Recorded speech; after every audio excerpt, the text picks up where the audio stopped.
This is half a design. The other half is right here, because whether you're aiming for simple or stunning, imaginative or professional, design looks better when it's presented. We're going to walk through how to present one design multiple ways in both creative and professional settings, so you always end up with the perfect result. First, the showcase. These are the more creative presentation techniques that are best for your portfolio and social medias. The most basic and minimal is just a plain background color. Seen throughout most of Dribbble, it is remarkably hard to find suitable backgrounds on some designs. On our light mode, the easiest way is to take our orange accent color, darken it, and desaturate it to make it a little gray, since brighter colors would pop more than the design itself. Add a faint little shadow and it already looks fantastic. But for dark mode, a popular technique is to add a subtle glow effect. We can do this by adding some large blurred circles of our accent color behind the UI. This creates a soft ambient light that makes the design feel like it's emitting light. You'll also often see a glassy background paired with a soft gradient stroke to define the edges, which adds another layer of depth. Don't underestimate minimalism when you're displaying designs. Take a look at these three. They're all using relatively bland background colors, but it works well because it makes the design itself pop. It's tough to go wrong with this, and it works very well for nearly any design. Now that we have the basics down, we can start adding some more dynamic components. First up is something I call exploding the image, which for our example consists of extending these lines down and allowing our dashboard to expand off the screen. This clearly isn't super practical, but it is a cool effect. Alternatively, something like this, where we extend the pattern off the screen, is an interesting effect too. Here we see the same thing happen to this slider, but it's also an actual UI pattern up here. The image could be cropped down like this, but by allowing it to expand, it makes it much more visually interesting. And it doesn't even need to be a piece of the UI. This design cleverly expands on the brand's visual identity by adding some important metrics to it. Now, getting a little more complex, we can do more to attract attention to our UI with a skew like this. Make sure not to skew too much, just enough to get the effect. Here I've skewed by 2 degrees vertically and negative 14 degrees horizontally. But to draw even more attention to the dashboard, we can actually pop the dashboard out by offsetting it and adding a shadow to it. Sometimes adding a gray placeholder where the dashboard was also accentuates the effect, but it's not always necessary. But if you're presenting like a professional, then the UI should be equally as good. That's why I use Mobbin, a library of hundreds of thousands of curated flows and designs that I take inspiration from. It gives access to real-world design patterns like UI components and user flows from top products, which show me how real teams actually structure their products so you can see it in practice. You can check out Mobbin using my link in the description to get 20% off. Now, this looks great for our singular frame, but our design has more than one screen to display. Stacking them is pretty boring and doesn't work well, so we can offset and slide them off the page slightly. This is good and works well for mobile designs in the opposite orientation, but with all this empty space, we can add in even more screens to form a collage. Importantly, try not to make sure everything lines up in a grid because that's not as interesting. And we don't need to stop there. A few degrees of rotation adds a ton of motion, or once again, we can skew this entire thing. We can even pop out one of the frames if it's more important than the rest, like our hero section. An important note for these is the design itself should be large, meaning landing pages are the best for this, while dashboard details are too fine to really see them. If we did want to display a dashboard, we could zoom way in to a specific section, animate it a touch, and you end up with this, which looks both creative and professional. Last but not least, images. These are the hardest to balance with the UI since it needs to be relevant, but also not distract from the design. These are often better when you have a physical product, like a coffee shop or a car on a landing page. Although something like this portfolio template has integrated the images with the UI exceptionally well, without being overbearing. For softwares, sometimes fluid gradient images work well, but typically you'll see one of the previous methods used instead. So far, we've made our designs look amazing for our portfolio, but these strategies won't work as well in client meetings, because the goal isn't to wow them, it's to build confidence in the product. When you present your work in a clear and realistic context, the client can truly understand what the final product is going to look like. And the best way to immerse a client in the design is through mockups. Not only do these look polished, but they show you product where it will ultimately be used. Even a simple computer without much else does a lot to frame our design. If we wanted to take it a step further, a lifestyle mockup where the UI is actually being used, like this iPad or even an Apple Watch screen, can really elevate the design. Now, there are a lot of great free mockups out there, but sometimes you want it to feel fully custom. Now, I don't think that AI is great at making thoughtful UIs,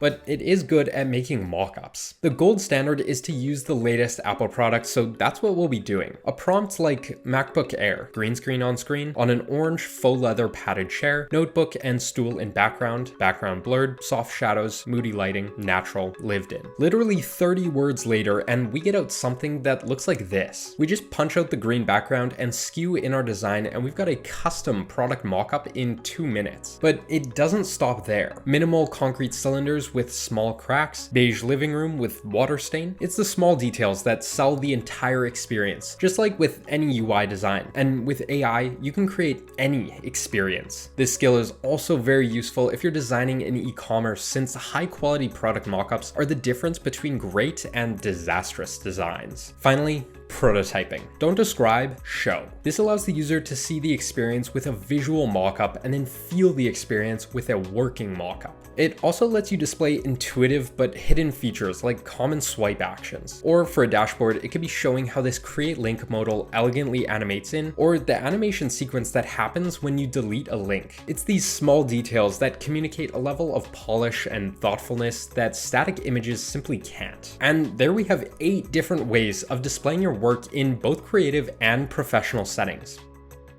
The link to check out Mobbin and get 20% off will be the first one down below, and I've also put all of the design resources used in this video down there too. Thanks for watching, and I'll see you in the next one.